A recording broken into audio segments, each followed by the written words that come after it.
بسم اللہ الرحمن الرحیم۔ السلام علیکم۔ زینب راجہ ٹی وی کے ناظرین کے ساتھ نبی پاک صلی اللہ علیہ وآلہ وسلم کا بہت ہی خوبصورت فرمان شیئر کر رہا ہوں۔ ایمان کیا ہے؟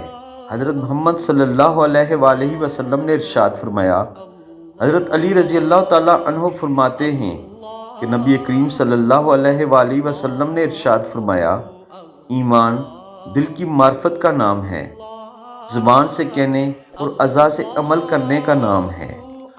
یعنی جب تک دل میں اللہ نہیں بسے گا، اللہ اور اس کے رسول کی محبت نہیں بسے گی، ایمان نہیں ہوگا۔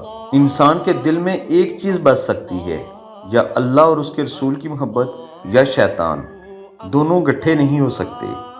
اس کے بعد کا مرحلہ ہے زبان سے تصدیق، یعنی اللہ تعالیٰ اور اس کے رسول کی محبت کو دل کے اندر پناہ دے کر اس کا اظہار اپنی زبان سے کرنا اور اس کو اپنے 6 فٹ کے جسم پر نافذ کرنا۔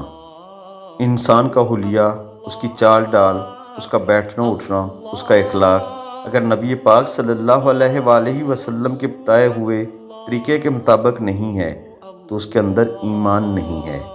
اللہ تعالیٰ سے دعا ہے، اللہ تعالیٰ ہمارے ایمان کو ویسا بنا دے جیسا وہ چاہتا ہے۔ آمین ثم آمین۔